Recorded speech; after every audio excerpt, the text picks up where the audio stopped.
My name is Rebecca, and at 34 years old, I thought I knew everything about my parents' 28-year marriage. That Tuesday morning changed everything. I was rushing to the most important presentation of my career when I realized I'd left the contract folder at my parents' house where I'd stayed overnight. Quietly entering through the back door to grab it, I heard my mother crying and my father's raised voice from the kitchen. What he said next made my blood freeze. The inheritance should have been yours alone, not split with Rebecca. I stood frozen in the hallway, realizing they were discussing my deceased grandmother's will. Before we dive into the shocking betrayal that destroyed my family, where are you watching from today? Please hit that like button and subscribe if family drama stories help you navigate your own relationships. Trust me, what happens next will make you question everything you thought you knew about the people closest to you. Let me back up a bit to give you the full picture. I'm a senior marketing manager at a tech firm in Chicago, recently divorced after catching my ex-husband cheating with his secretary. Classic story, right? Wrong. That betrayal was nothing compared to what I was about to discover. After my divorce 6 months ago, I temporarily moved back with my parents, Patricia and Robert, while looking for a new apartment. They lived in the same suburban house where I grew up, a modest 2-story colonial that always felt like home. That morning started like any other. I had a crucial client meeting at 9, potentially worth over $1 million to my company.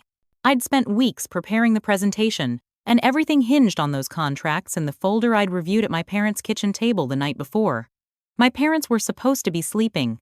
They were both retired, Dad from his accounting firm and Mom from her teaching position. They rarely got up before 8.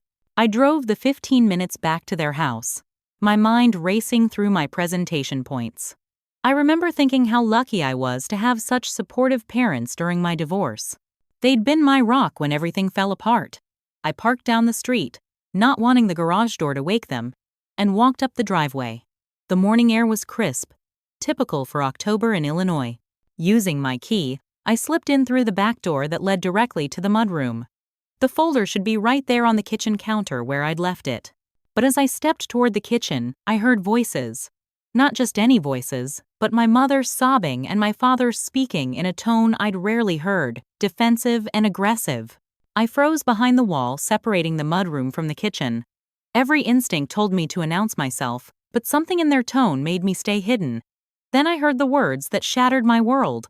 Patricia's voice was thick with tears. "Robert, we can't keep doing this. It's been 20 years. Rebecca deserves to know about her grandmother's money." My father's response was sharp. "We've been through this 1,000 times, Pat. That money saved us from bankruptcy. Would you rather we'd lost the house? Michael needed that college fund." Rebecca was always the smart one. She got scholarships. My grandmother Rose had died when I was 14, just before I started high school. I remembered the funeral. Remembered crying for weeks. She'd been my best friend, the one who taught me to bake, who read me stories, who called me her special girl. I'd been told she left a modest inheritance that was split between my brother Michael and me, about $10,000 each for college. But Pat continued, voice shaking. $300,000, Robert. We stole $300,000 from our own daughter. And the properties? She's been collecting rent on those for 20 years, thinking they're ours. I couldn't breathe. My hand flew to my mouth to stifle a gasp. 300,000? Properties? My mind raced, trying to process what I was hearing. Robert's voice turned harder. We didn't steal anything, we managed it. Rebecca was a child. What would a 14-year-old do with that kind of money? We invested it in the family, in Michael's future, in keeping this roof over everyone's heads. She left it to Rebecca specifically, Pat insisted. The will was clear. Everything to Rebecca because she knew what we were like with money. And we proved her right, didn't we? We forged those documents. We committed fraud. My legs were shaking. I slid down the wall, sitting on the cold mudroom floor, still clutching my phone. Without thinking, I opened the voice recorder app and held it toward the kitchen. Michael knows, doesn't he? Mom's question came out as barely a whisper. Of course he knows. Has for 5 years now. Who do you think gets those monthly payments? That boy wouldn't keep quiet for free. Robert sounded almost proud. He's smart like his old man. The betrayal cut deeper. My younger brother, Michael, who I'd helped through college, who I'd supported when he couldn't find a job, who borrowed money from me just last month for his car payment. He knew. He'd known for 5 years and looked me in the eye every Sunday dinner, every holiday, every family gathering. We need to sell the Maple Street property, Robert continued. The market's hot right now. We could get maybe $400,000 for it. That's Rebecca's property, Mom protested weakly. My grandmother Rose had died when I was 14, just before I started high school. I remembered the funeral. Remembered crying for weeks. She'd been my best friend, the one who taught me to bake, who read me stories, who called me her special girl. I'd been told she left a modest inheritance that was split between my brother Michael and me, about $10,000 each for college. But the recording in my hand said otherwise. We need to sell the Maple Street property, Robert continued. The market's hot right now. We could get maybe $400,000 for it. Taking a deep breath, I walked into the kitchen. The looks on their faces would have been comical if my heart wasn't breaking into a million pieces. My mother's hand flew to her chest, her face draining of color. My father's expression shifted from shock to calculation in a split second. I could actually see him trying to figure out how much I'd heard. Dad laughed, actually laughed. No, it's ours. Has been for 20 years. The paperwork says so. Besides, she doesn't even know it exists. I set my phone on the counter. The recording's still running. Cut the act, Patricia. I heard everything. Dad stood up, his 6-foot frame trying to be intimidating. Now, Rebecca, whatever you think you heard.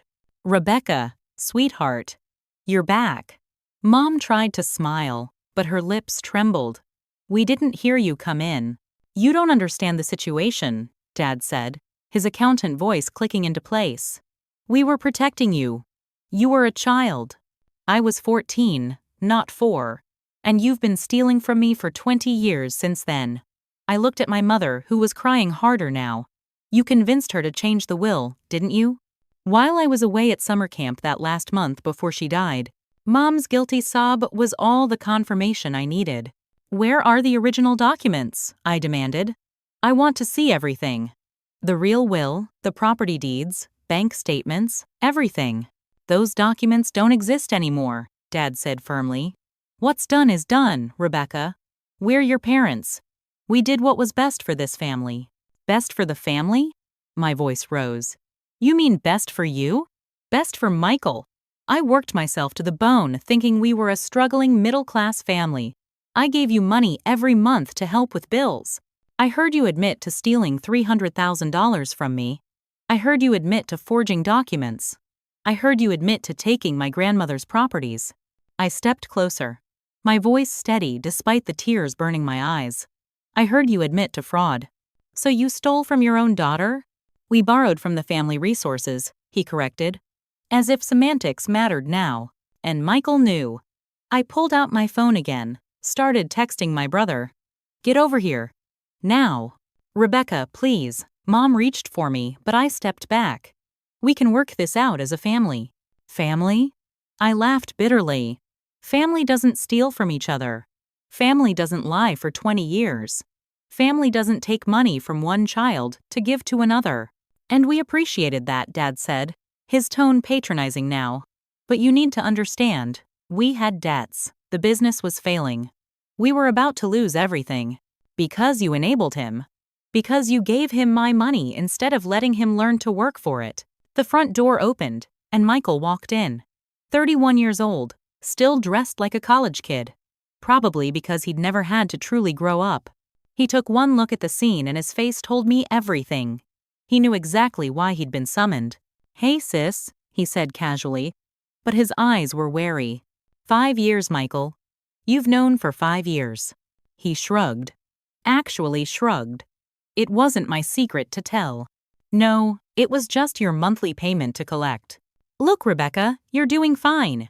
You've got a great job, a nice car. What's the big deal? The big deal? I felt my control slipping. The big deal is that you all stole from me. The big deal is that Grandma Rose wanted me to have that money, those properties, and you all conspired to take it. Michael's face hardened. Grandma always favored you. Her special girl. What about me? I was her grandson too. And you got what she left you. But that wasn't enough, was it? You had to take mine too. You're being dramatic, Dad interjected. This is exactly why we didn't tell you. We knew you'd overreact. Overreact? I pulled up my lawyer's contact on my phone. I'm calling my attorney. I want every penny back. Every penny you stole. Plus 20 years of interest. Plus the rental income from those properties. Mom gasped. You can't be serious. We're your parents. Parents who stole from me. If you do this, Dad stood up, his face red with anger. We'll tell everyone what kind of person you really are. Ungrateful, vindictive. Mental problems from your divorce. No one will believe you. I held up my phone, showing the recording app still running. 53 minutes of recorded confession. Want to bet? Michael lunged for my phone, but I pulled it back. He grabbed my wrist, twisting hard. Delete that recording, Rebecca. Now. Get your hands off me! I yanked away, but he was stronger. We struggled, and I fell against the counter, my hip hitting hard against the granite edge. Stop it! Mom shrieked, but neither of them moved to help me. I managed to break free and ran to the front door. As I yanked it open, Dad shouted after me. You come back here with that recording, and we'll have you arrested for illegal wiretapping. I turned back, my hand on the doorframe. Illinois is a two-party consent state for recording, Robert. I smiled coldly, using his first name to show I was done seeing him as my father. But I wasn't wiretapping. I was in your house with permission, recording a conversation happening in a common area where there's no expectation of privacy. I learned that from the divorce. See you in court. I sat in my car shaking, my wrist throbbing where Michael had grabbed me. The adrenaline was wearing off, replaced by a crushing sense of loss. In one morning, I'd lost my entire family. But as I looked at my phone, at the recording that contained their confession, I knew I couldn't let them get away with this. Grandma Rose had wanted me to have that inheritance. She'd trusted me, not them, and now I understood why. I called my Aunt Jennifer, my mother's sister. She answered on the second ring, her voice warm and familiar. Rebecca, honey, how are you? Aunt Jen, I need help. Are you home? Can I come over? Of course, sweetie. What's wrong? You sound upset. 20 minutes later, I was sitting in Jennifer's kitchen in Evanston, my hands wrapped around a mug of tea, telling her everything. She listened without interrupting, her face growing paler with each detail. When I finished, she sighed deeply. I suspected something. Your grandmother. She told me before she died that she was worried about your parents' spending. She said she'd made provisions, but then when the will was read, and it was split evenly, I thought maybe I'd misunderstood. Did you know about the properties? Jennifer shook her head. But I remember your mom being very secretive after Rose died. She handled all the estate stuff, wouldn't let anyone help. Now I know why. My phone buzzed. It was my cousin David, Jennifer's son. He was 36, a paralegal at a downtown firm. Mom just told me. I'm coming over. While we waited for David, Jennifer disappeared into her attic. She came back with a dusty box. Your grandmother gave me this a month before she died. Said to keep it safe. That someday someone might need it. I honestly forgot about it until now. Inside were photos, letters, and several documents. My hands trembled as I found a handwritten letter from Grandma Rose, dated just 2 weeks before her death. To whom it may concern, I read aloud. I, Rosemarie Winters, being of sound mind and body, want it known that my entire estate is to be left to my granddaughter, Rebecca Ann Winters. I fear my daughter Patricia and her husband Robert are not financially responsible, and I want to ensure Rebecca's future is secure. This is my wish, regardless of what any other documents might say. It wasn't a legal will, but it was evidence of her intent. David arrived with his laptop and legal pad. As a paralegal, he couldn't represent me, but he knew the system. We need to get you a good estates attorney. I know someone, Christina Harrison. She's brilliant and she doesn't back down. By evening, my phone was blowing up. My parents had started their campaign. My phone showed 17 missed calls from various family members. The first voicemail I played was from my Uncle Stuart, my dad's brother. "Rebecca, what the hell is wrong with you? Your parents called me crying. They raised you, gave you everything, and this is how you repay them? You should be ashamed." The next was from my mom's cousin, Linda. "Sweetie, I heard you're having some troubles. Your mom is worried about your mental state. Maybe you should see someone?" They were already spinning the narrative. I was the ungrateful daughter having a breakdown. David created a spreadsheet, dividing the family into likely allies, likely enemies, and unknowns. It was depressing how quickly the enemy column filled up, but there were surprises in the ally column too. That evening, Aunt Jennifer's phone rang. She put it on speaker. It was Margaret Thompson, Grandma Rose's best friend who still lived in the old neighborhood. "Jennifer, I heard what's happening with Rebecca. Patricia just called me, spinning some story about Rebecca being unstable. That's nonsense. I have something Rebecca needs to see. Can you bring her by tomorrow?" The next morning, my phone showed 53 missed calls. But the one that made my stomach drop was from my boss, Richard Chen. "Rebecca, I need you to call me immediately. Your father has been in touch with concerns about your mental stability and its impact on your work. We need to discuss this." I called him back, my hands shaking. "Richard, I can explain everything." "Rebecca," he sounded tired. "Your father sent me a very disturbing email. He says you're having paranoid delusions about your family stealing from you. He's concerned you might be a danger to yourself or others." "He's lying, Richard. I have proof. They stole my inheritance. I have them on recording admitting to it." There was a long pause. "I've known you for 7 years, Rebecca. You've never given me reason to doubt your mental stability. But this is serious. HR is insisting on a meeting this afternoon." The meeting was a disaster. My parents had sent emails to several board members, all painting me as unstable. Despite my protests, despite offering to play the recording, HR put me on indefinite administrative leave pending a psychological evaluation. As I left the office, carrying a box of my personal items, my colleague Janet caught up with me in the parking lot. "Rebecca, I overheard what happened. This is insane. You're the sanest person I know. They're trying to discredit me so no one believes them about the theft. What can I do to help? Just don't believe the lies they're spreading." That evening, things got worse. I was staying at Jennifer's house when we heard a commotion outside. My brother Michael was in the driveway with 3 of his friends, all looking drunk and aggressive. "Come out here, Rebecca," Michael shouted. "You're destroying our family. Over money. Grandma's probably rolling in her grave." Jennifer called the police while David went outside to confront them. I watched from the window as Michael shoved David, sending him stumbling backward.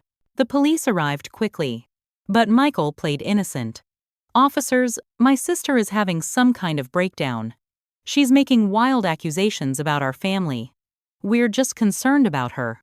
One officer seemed sympathetic to him until Jennifer showed them the security footage from her doorbell camera, clearly showing Michael as the aggressor. They warned him to leave and not return. That's when I knew I needed a restraining order. Christina Harrison's office was on the 32nd floor of a building in the Loop, all glass and steel and intimidation. She was exactly what I needed. 45 years old, impeccably dressed, with eyes that could cut through stone. David had warned me she was expensive, but when I played her the recording, she leaned back in her chair with a predatory smile. This is clear admission of fraud, forgery, and theft. The statute of limitations for fraud in Illinois is 5 years from discovery, not from when it occurred. You discovered this week. We're well within the timeline. What about the properties, I asked. If they transferred them fraudulently, those transfers can be voided. We'll need to do title searches, pull bank records, find the original estate attorney. Her retainer was $20,000.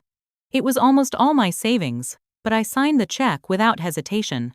Grandma Rose had wanted me to have that money. I was going to get it back. The next few days were a whirlwind of legal preparation. Christina's investigator, a former FBI agent named Tom Walsh, started digging into my parents' finances. What he found was staggering. Your parents have been living entirely off the rental income from your properties, he reported. 3 properties in total, 2 in Chicago, one in Naperville. Conservative estimate? They've collected over $800,000 in rent over 20 years. $800,000. The number made me physically ill. But the real breakthrough came when we tracked down Grandma Rose's original attorney, Harold Finch. He was 83 now, long retired, but his memory was sharp. "I remember Rose Winters clearly," he told us in his assisted living facility. "Lovely woman. Very specific about her wishes. Everything to Rebecca," she said. She even had me write it into the will 3 times to be absolutely clear. "What happened to that will?" "Your mother came to me after Rose died. Said they'd found a more recent will that Rose had done herself. It was properly witnessed and notarized, so it superseded mine. I was suspicious, but without proof, what could I do?" Meanwhile, my parents had escalated their campaign against me. They'd called my ex-husband, of all people, getting him to write a statement about my mental instability during our divorce. They'd contacted my college friends on Facebook, telling them I was having a breakdown and to be careful around me. The worst came when I went to the grocery store. I was picking up milk when suddenly my cart was rammed from behind. Michael stood there with his pregnant wife, Sarah. Well, well. The family thief goes shopping. Sarah said loudly enough for other customers to hear. I tried to walk away, but they followed me through the store. $300,000, Michael said. "You're trying to destroy our parents over money that was used to keep our family together. You're sick, Rebecca." That money was mine. Grandma Rose left it to me. Sarah stepped closer, her pregnant belly almost touching me. "We're having a baby, Rebecca. Your nephew. And you're trying to take away his grandparents' home? What kind of monster are you?" "I'm not taking anything. I'm reclaiming what was stolen from me." Michael grabbed a jar of sauce from my cart and threw it on the ground, glass and red sauce exploding everywhere. "You're crazy," he shouted. "Look what you made me do. You're destroying everything." Store security arrived, and once again, Michael played the victim. "My sister is harassing my pregnant wife. She's been stalking us." But the store had cameras. They'd seen everything. Security asked Michael and Sarah to leave and banned them from the store. I filed another police report. The next morning, Jennifer and I went to my parents' house with a police escort to retrieve my belongings. The officer stood by as I packed my clothes, my personal items, my important documents. My mother followed me from room to room, crying. Sarah stepped closer, her pregnant belly almost touching me. "We're having a baby, Rebecca. Your nephew. And you're trying to take away his grandparents' home? What kind of monster are you? If you loved me, you wouldn't have stolen from me. We were desperate. Your father's business was failing. We were going to lose the house. So you stole mine? What about my future? What about my house?" But I was stopped cold when I went to my old room to get my photo albums. They were gone. All of them. Every picture from my childhood, every memory, every photo of Grandma Rose and me. "Where are my photos?" Dad appeared in the doorway. "What photos?" "I don't know what you're talking about. My photo albums were right here in my closet. Must have thrown them out years ago. You know how your mother likes to declutter." It was a lie. And we both knew it. They were holding my memories hostage. The officer wouldn't let me search the house for them. "Ma'am, you can only take items that are clearly yours. If the albums aren't where you say they should be, I can't help you." As we left, I saw my neighbors watching from their windows. My parents had lived here for 30 years. These people had watched me grow up. Now they were seeing me escorted out by police like a criminal. I could only imagine the stories my parents had told them. Back at Jennifer's, Christina called with an update. "I've found something interesting. Your parents filed for bankruptcy 15 years ago, but it was withdrawn suddenly, right around the time they would have gotten access to your property's rental income. So they used my money to avoid bankruptcy? That's what it looks like. But here's the thing. In bankruptcy proceedings, you have to disclose all assets. They didn't disclose the properties because they weren't legally theirs. That's bankruptcy fraud on top of everything else." My phone buzzed with an email from Richard, my boss. The board had made their decision. I was terminated, effective immediately. The email cited creating a hostile work environment and mental instability affecting job performance. 20 years with the company. 7 years in my current position. Stellar reviews every quarter. None of that mattered against my parents' campaign of lies. I sat in Jennifer's guest room, looking at my laptop screen showing a bank balance that was dwindling rapidly. Legal fees, living expenses, and now no income. My parents had stolen my past and were now destroying my present and future. But I wasn't giving up. Grandma Rose hadn't raised a quitter. Margaret Thompson lived in the same craftsman house she'd owned for 60 years, just 3 blocks from where Grandma Rose had lived. At 91, she was sharp as a tack and mad as hell when I told her everything. "I knew it," she exclaimed, hitting her cane on the floor for emphasis. "Rose told me she was leaving everything to you. She said Patricia and Robert couldn't be trusted with money." She was right. "Margaret, did she ever mention the properties?" "Oh, yes, dear. She bought them as investments for you. One when you were born, another when you turned 5, and the last one when you were 10. She said it was better than a college fund because property appreciates." Margaret shuffled to an old secretary desk and pulled out a leather journal. She flipped through pages filled with her neat handwriting. Here it is. June 15th, 20 years ago, Rose called me crying. Said Patricia had been pressuring her to change the will. Rose was so weak by then, the cancer had spread everywhere. She could barely hold a pen. My throat tightened. Did my mother force her? Margaret looked at me over her reading glasses. "Your mother told Rose that if she didn't sign, she wouldn't let you visit anymore. Rose's last weeks, and Patricia threatened to keep you away." The cruelty of it took my breath away. Grandma Rose had been dying, and my mother had used me as leverage. "But Rose was clever," Margaret continued. "She told me she hid something for you. Said when the time was right, you'd find it. She kept saying something about the good book showing the way. The good book. The Bible." Grandma Rose had been religious, attending First Methodist Church every Sunday until she got too sick. That afternoon, Jennifer drove me to the church. Reverend Mills, who'd been there for 35 years, remembered my grandmother well. Rose Winters was a pillar of this congregation. She donated generously, volunteered constantly. Such a shame how she suffered at the end. "Reverend, did she leave anything here? Maybe a Bible?" He thought for a moment. "You know, she did donate a Bible to the church shortly before she passed. Said it should stay in the sanctuary, in the 3rd pew on the left. Her favorite spot. We've honored that wish." My hands trembled as I picked up the worn leather Bible. It looked unremarkable, just an old King James version. But as I opened it, I noticed the spine was oddly thick. There was something inside the binding. "May I?" I asked. The Reverend nodded. Carefully, I felt along the inside of the spine until I found a small opening. Inside was a key and a folded piece of paper. The paper had a bank name and a box number. A safety deposit box. The next morning, Christina, Tom Walsh, and I went to First National Bank. The manager was hesitant at first, but Christina had gotten a court order allowing us access as part of the fraud investigation. The box hadn't been opened in 20 years. Inside, we found everything. The original will leaving everything to me. Deeds to 3 properties in my name. Bank statements showing accounts that should have been transferred to me. And a letter in Grandma Rose's shaking handwriting. "My dearest Rebecca," it began. "If you're reading this, then something has gone wrong. I'm leaving you everything not because I don't love Michael, but because I know your parents. They mean well, but they're weak when it comes to money. They'll take from you if they can, justify it as being for the family good.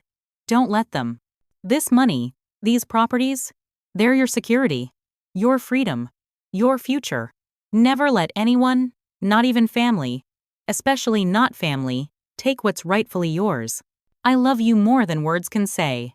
Be strong, my special girl. Love, Grandma Rose." I sobbed right there in the bank vault. She'd known. She'd tried to protect me, even hidden proof, but they'd still found a way to steal from me. Tom Walsh took photos of everything while Christina made copies. As we were leaving, the bank manager stopped us. "Miss Winters, I shouldn't say this, but I was a teller here 20 years ago. I remember your parents coming in with a will and power of attorney documents. Something felt off. Your mother seemed nervous, kept looking at your father. But the documents looked legitimate, so we processed the transfer. Would you be willing to testify to that? Christina asked. He nodded. I've always wondered about that day. The investigation kept revealing more. My parents hadn't just stolen my inheritance, they'd taken out loans against the properties, though thankfully not enough to risk losing them. They'd been living entirely off my rental income while still taking money from me monthly to help with their bills. The worst discovery came when Tom found evidence of them doing the same thing to my father's mother when she died 10 years ago. They'd forged her signature too, stolen her modest savings that should have gone to a charity she supported. Your parents are serial fraudsters, Tom told me bluntly. This is a pattern of behavior. Christina filed our lawsuit the next week. Fraud, theft, conversion of property, intentional infliction of emotional distress, and more. We were seeking the return of all properties, all rental income collected, damages, and legal fees. My parents hired Bradley Morrison, known as the most aggressive defense attorney in Chicago. Their response was predictable. Deny everything, claim the statute of limitations had passed, and countersue me for defamation. They also included sworn affidavits from family members claiming I was mentally unstable. Uncle Stuart swore he'd seen me talking to myself at family gatherings. My mom's cousin Linda claimed I'd threatened her once, though she couldn't remember when or what I'd said. Even my ex-husband had given a statement saying I was paranoid and delusional during our marriage. All lies, but they'd created a paper trail of doubt about my mental state. But we had something better, the truth. And more importantly, we had proof. Christina subpoenaed 20 years of bank records. She tracked down the notary who'd supposedly witnessed Grandma Rose's new will, only to find she'd been a friend of my mother's who'd lost her notary license years later for, wait for it, improperly notarizing documents. The forensic accountant Christina hired calculated that between the stolen principal, 20 years of rental income, and interest, my parents owed me close to $1.2 million. $1.2 million. They'd stolen over $1 million from me while I'd struggled, while I'd lived on ramen in college, while I'd delayed every major purchase to be responsible with money. The rage I felt could have burned down the world. The lawsuit filing made the local news. Family fraud. Daughter sues parents for $1 million inheritance theft. My phone exploded with calls from reporters, distant relatives, old friends from high school. Everyone wanted to know if it was true. My parents went on the offensive immediately.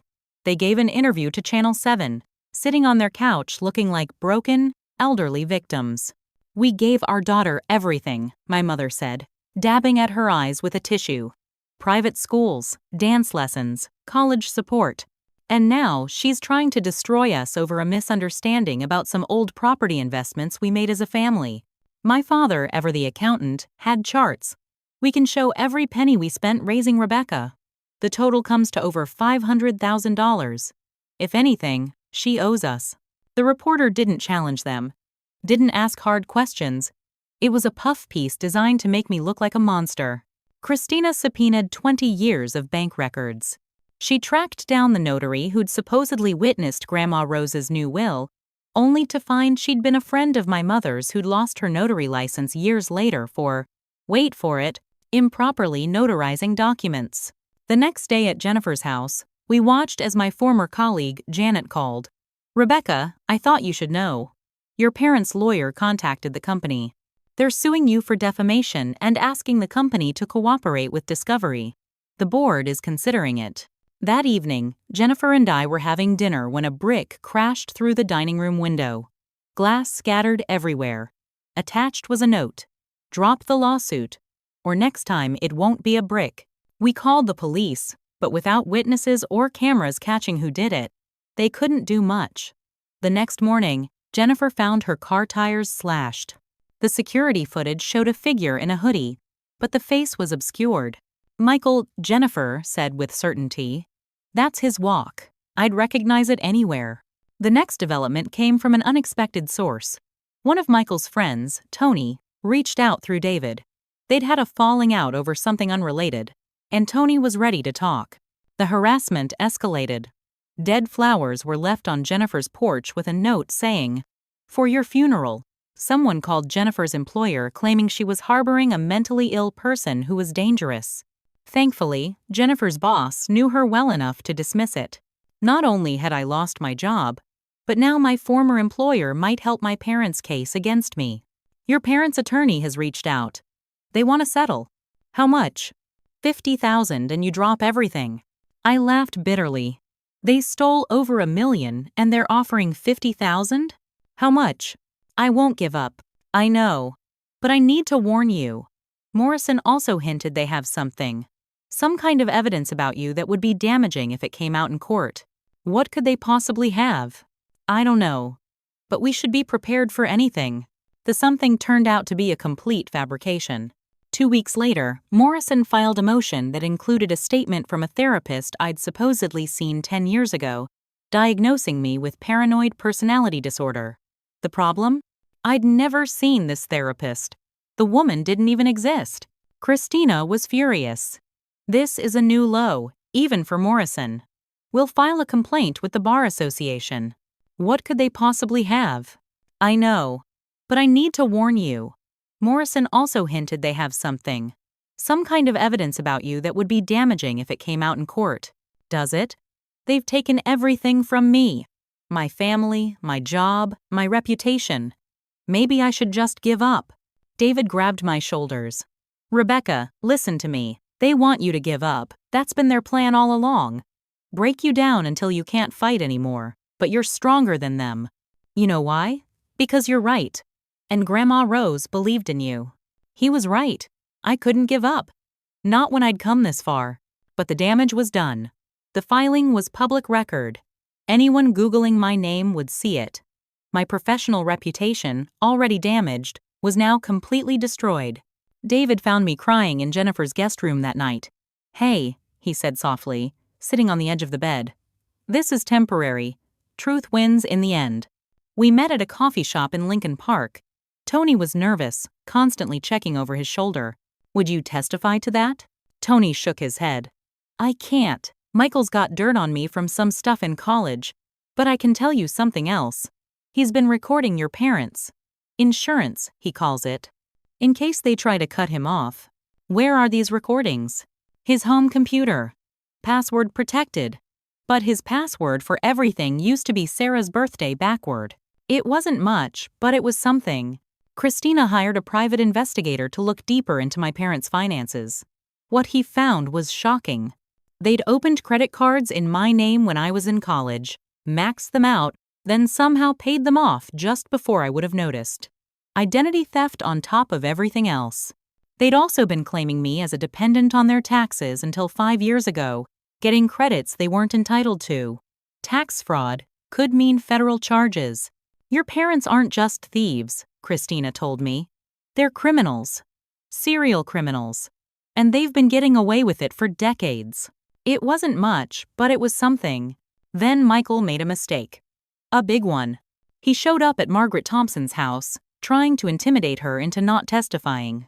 What he didn't know was that Margaret's grandson, a police officer, was visiting. He arrested Michael for witness intimidation. The pressure was getting to them. Jennifer heard from mutual friends that my mother had been hospitalized for chest pains that turned out to be a panic attack. My father had been drinking heavily, something he'd never done before. Suddenly, the narrative started shifting. My parents weren't the victims anymore. They were starting to look like what they were. Criminals trying to cover up their crimes. Michael's arrest was the turning point. Suddenly, people who'd been silent started coming forward. The first was Teresa Coleman, who'd worked at my father's accounting firm 20 years ago. She called Christina's office directly. I always wondered about the sudden influx of cash, she said during her deposition. Robert was days away from closing the business. Then suddenly he had money to pay everyone and keep going. When I asked where it came from, he said it was a family investment. Now I know whose family. Then came Harold Finch's former secretary, Betty Novak. She'd kept copies of everything, a habit from 40 years in legal work. She had a copy of Grandma Rose's original will, the one leaving everything to me. Rose was very specific, Betty testified. She said Rebecca was special, that she had the strength and intelligence to handle wealth responsibly. She didn't trust Patricia and Robert with money. Her exact words were they'd burn through it like tissue paper in a fire. The forensic accountant Christina hired, Dr. James Wright, presented his full analysis. It was devastating for my parents. He'd traced every penny, showing how they'd systematically drained my inheritance while living beyond their means. They were spending $60,000 a year while reporting income of $30,000, he explained.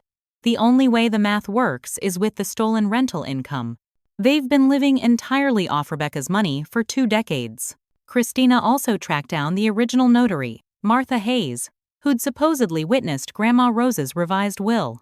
Martha was now in a nursing home with dementia, but her daughter had power of attorney and access to her records. My mother never notarized anything for someone named Rose Winters, the daughter, Amanda, told us. I've been through all her logs. More importantly, on the date that will was supposedly notarized, my mother was in Florida visiting me. I have photos, plane tickets, everything. So not only had my parents forged the will, they'd also forged the notarization.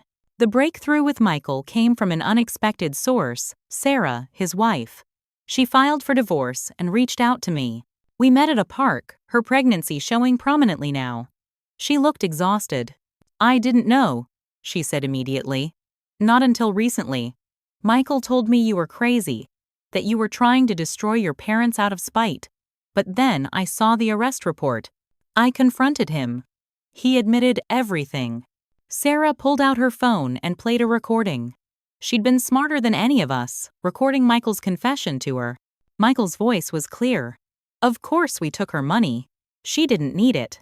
Rebecca was always the golden child, the smart one. I deserved that money more than her. Mom and Dad agreed.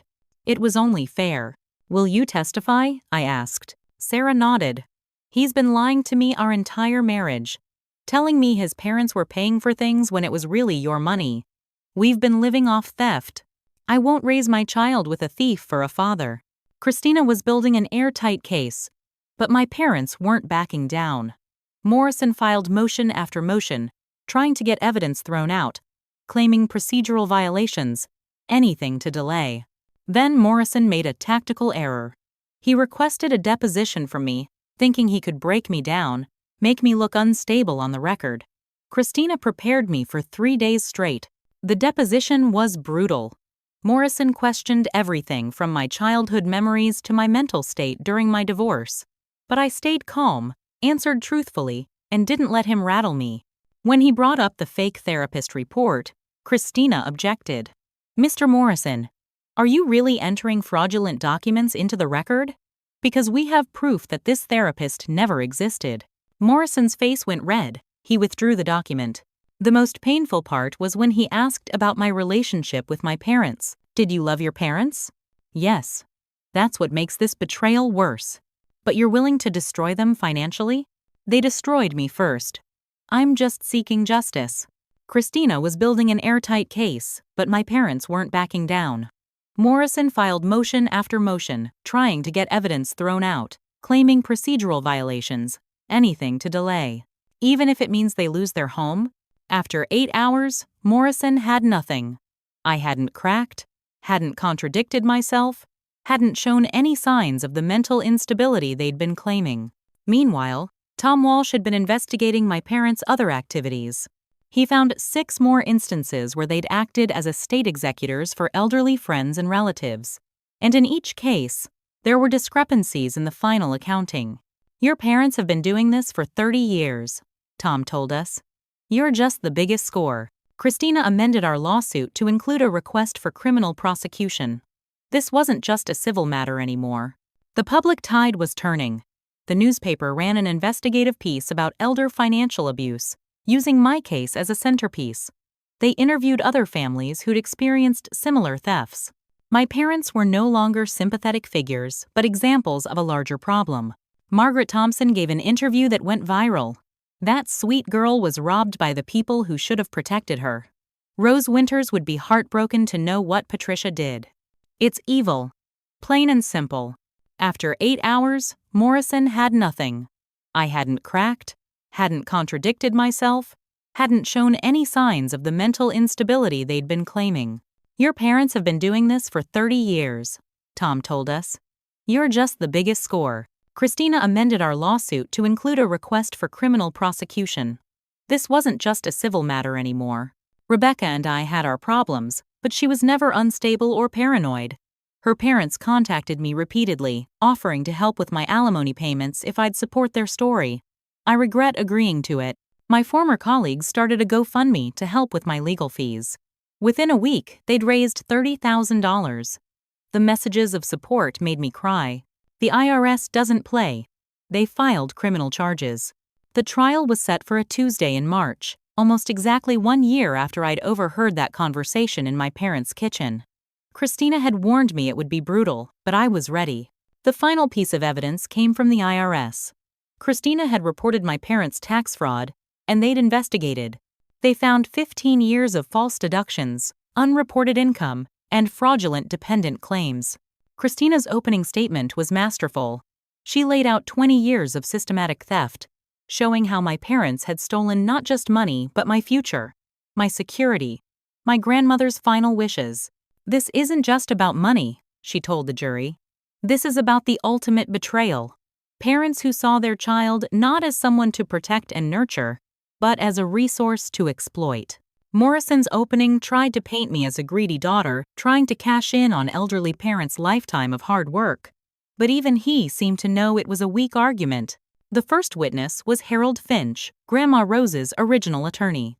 Despite his age, his testimony was sharp and clear. He detailed Rose's specific wishes, her concerns about my parents' financial irresponsibility, her love for me. She called Rebecca her special girl. Said she had the brains and heart to do something important with her life. She wanted to make sure Rebecca had the resources to do that. The courthouse was packed. Family fraud cases rarely went to trial. Most settled out of court. But my parents, in their arrogance, thought they could still win. Young man, I may be old, but I remember Rose Winters perfectly. You don't forget a woman that determined to protect her granddaughter. Margaret Thompson was next. At 91, she needed help getting to the witness stand. But her voice was strong. Patricia threatened to keep Rebecca away from Rose's deathbed if she didn't sign that new will. What kind of daughter does that to her dying mother? What kind of mother does that to her own child? Morrison tried to shake him on cross-examination, suggesting his memory might be failing. Harold shut him down quickly. Morrison objected repeatedly, but the judge allowed it. Margaret's testimony painted a picture of calculated cruelty that had the jury looking at my parents with disgust.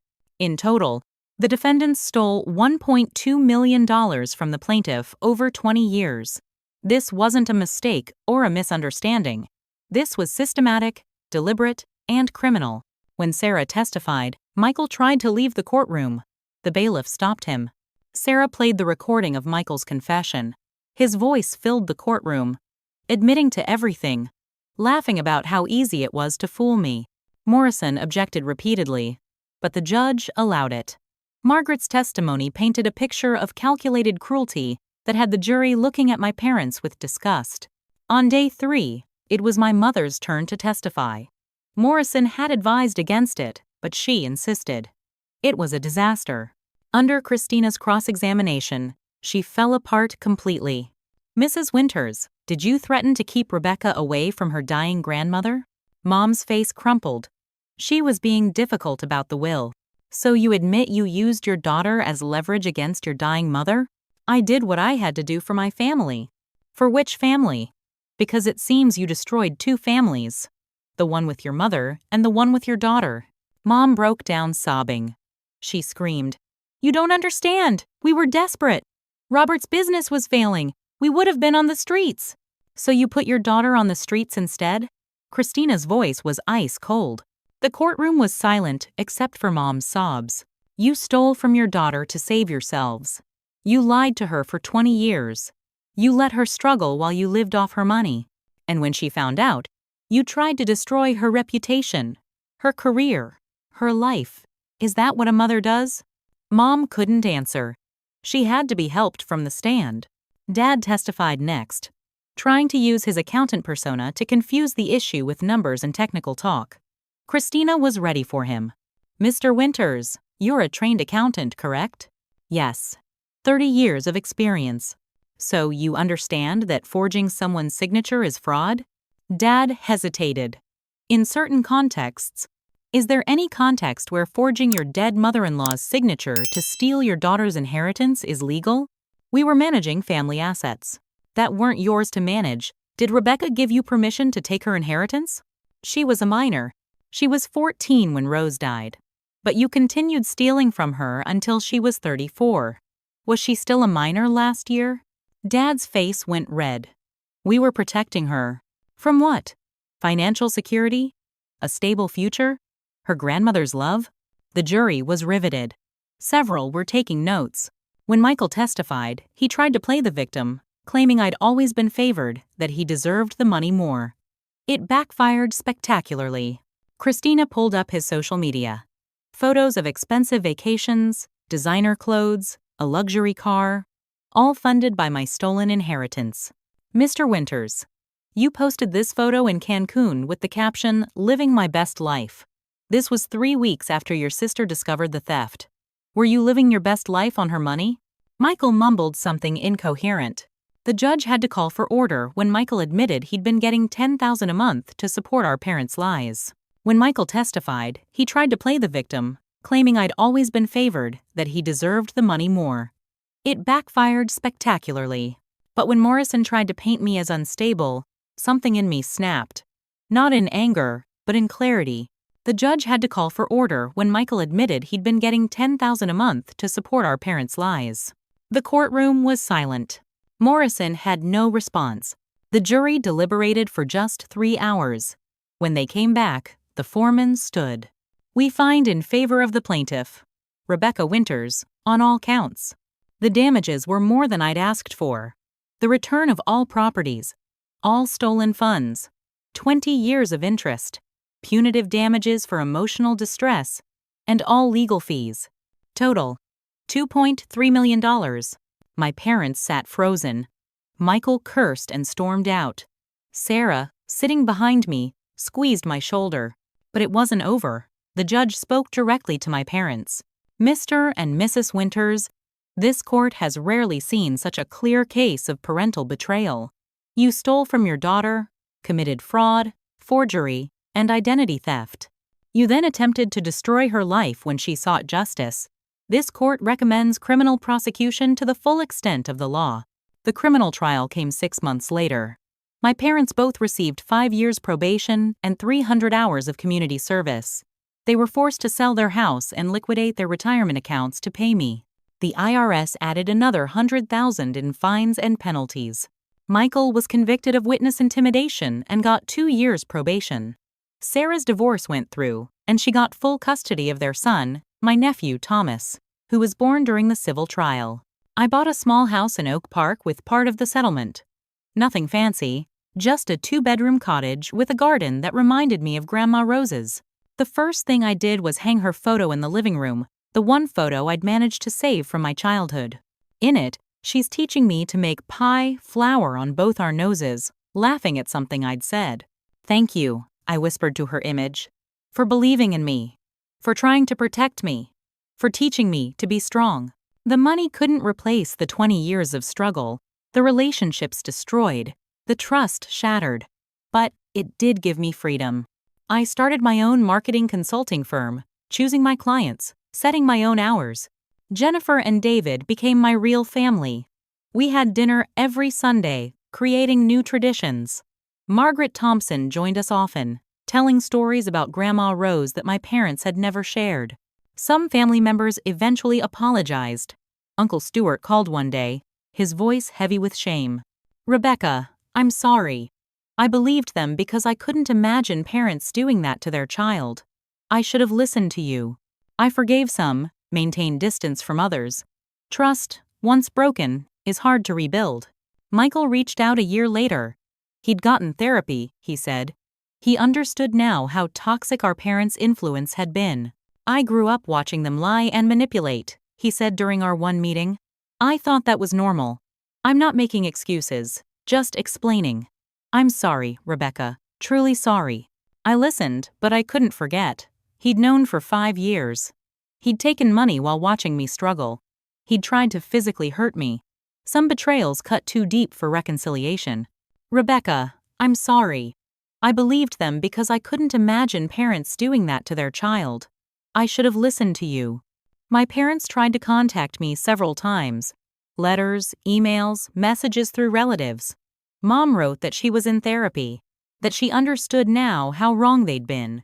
Sarah and I became friends, oddly enough. She'd grown up in foster care, understood what it was like to have family betray you. She brought Thomas to visit regularly. My nephew would know me, would know the truth when he was old enough to understand. Michael reached out a year later. He'd gotten therapy, he said. He understood now how toxic our parents' influence had been. The revelation changed how I saw everything. Every childhood memory was tainted. The Christmas gifts, the family vacations, the college textbooks they'd helped with, all funded by money stolen from me. Even their affection felt like a lie, a performance to keep me from questioning why I was struggling while they seemed comfortable. But it also taught me valuable lessons. Family isn't just blood. It's the people who stand by you when the world falls apart.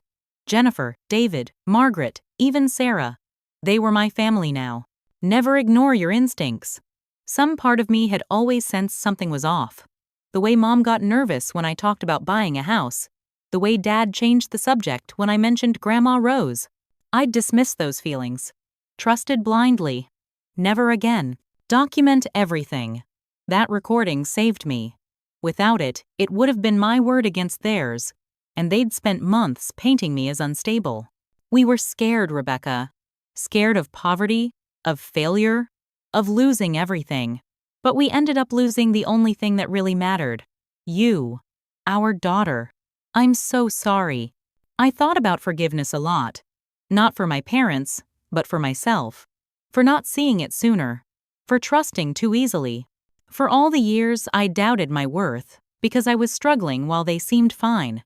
A year after the trial ended, I was cleaning out boxes and found a recipe card in Grandma Rose's handwriting. Her apple pie recipe, the one we'd made together countless times.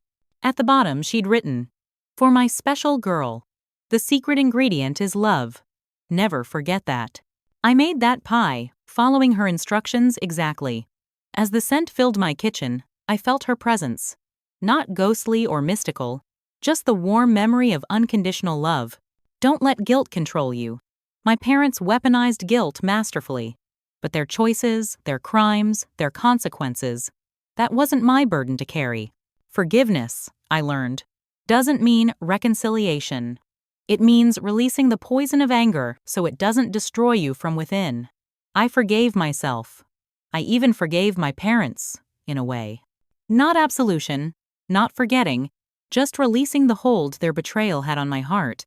2 years after everything ended, I met Nathan at a charity event for elder financial abuse victims. He was an attorney who volunteered to help families navigate these situations. He'd seen enough to understand why I had trust issues, why I kept my finances strictly separate, why I sometimes went quiet when families were mentioned. He never pushed, never demanded more than I could give. He earned my trust slowly, patiently, the way trust should be earned. We married 3 years later in a small ceremony. Jennifer walked me down the aisle. Margaret read a poem about resilience. Sarah was my maid of honor, which raised some eyebrows, but felt right. During our reception, I made a toast to Grandma Rose. I thanked her for the inheritance. Not the money, though that had given me freedom, but the real inheritance. Her strength, her wisdom, her refusal to let others define her worth. Fight for what's yours. They expected me to give up, to value family harmony over justice. But Grandma Rose had worked hard for that money. She'd wanted me to have it. Fighting for it was honoring her memory. Sometimes I drive by the old house, the one my parents lost. A young family lives there now, children playing in the yard where I once played. I don't feel nostalgic or sad. That was never really my home. Home was Grandma Rose's arms, and later, the family I chose and built myself. The properties that should have been mine from the start now provide steady rental income. I use part of it to fund scholarships for young women who've aged out of foster care. Grandma Rose would have liked that, investing in girls who need someone to believe in them. I still have the recording of my parents' confession on multiple backups. Not because I need it anymore, but as a reminder. A reminder that the people who should protect you might be the ones who hurt you most. That family can be the source of the deepest betrayals, but also that you can survive it, fight back, and build something better from the ruins. My story went beyond local news. It became a cautionary tale about elder financial abuse, about family fraud, about the importance of estate planning. I've spoken at conferences, written articles, consulted on legislation to protect inheritance rights. Every time I share the story, someone comes up afterward with their own tale of family financial betrayal. It's shockingly common, this theft wrapped in guilt and family obligation. To those people, I say what Grandma Rose would say: you deserve what's rightfully yours. Family doesn't give anyone the right to steal from you. Love isn't measured in how much you let someone take from you. The last time I saw my parents was at a grocery store 5 years after the trial. They looked older, smaller somehow. Mom started to approach, but Dad pulled her back.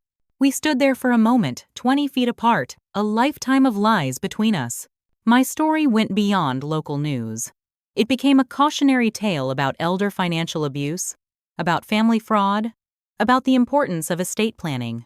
I've spoken at conferences, written articles, consulted on legislation to protect inheritance rights. I turned and walked away. There was nothing left to say. The money is mostly invested now, growing for the future, maybe for children Nathan and I might have. They'll know about Grandma Rose, about the inheritance that was almost stolen, about the fight to reclaim it. But more importantly, they'll know about the other inheritance, the one that can't be stolen. The strength to stand up for yourself, the wisdom to see through manipulation, the courage to fight for justice, even when it means losing everything else. The understanding that family is about choice and loyalty, not blood and obligation. Every year on Grandma Rose's birthday, I visit her grave. I tell her about my life, about the business, about Nathan, about the young women. The scholarship has helped. I thank her for the lesson hidden in that Bible, for the safety deposit box, for believing I was strong enough to handle the truth and fight for justice. Sometimes the greatest betrayal leads to the greatest freedom. My parents stole my inheritance, but in fighting to get it back, I discovered something more valuable: my own strength, my chosen family, my ability to survive anything. That's the real inheritance. That's what Grandma Rose really left me. And that, no one can ever steal. So if you're watching this and facing your own family betrayal, know this: you're not crazy. You're not ungrateful. You're not wrong to demand justice. Family doesn't give anyone a free pass to hurt you, rob you, or destroy you. Your story matters. Your pain is valid. Your fight for justice is righteous. Stand up. Speak out. Fight back. You deserve every good thing meant for you, and don't let anyone, especially not family, tell you otherwise. What would you do if your family betrayed you like this? Have you ever discovered that someone you trusted was stealing from you? Share your story in the comments below. We're stronger when we stand together, when we share our truths, when we refuse to be silenced by guilt and manipulation. If this story resonated with you, please hit that like button and subscribe to hear more stories of survival and triumph. Share this video with anyone who needs to hear that they're not alone in family financial abuse. Together, we can break the silence around these betrayals. Thank you for listening to my story. Remember, you are worthy of respect, honesty, and every inheritance meant for you, whether that's money, property, or simply the love and support you deserve. Stay strong, trust your instincts, and never let anyone make you feel guilty for demanding justice. Until next time, this is Rebecca, reminding you that sometimes losing your family is how you find yourself.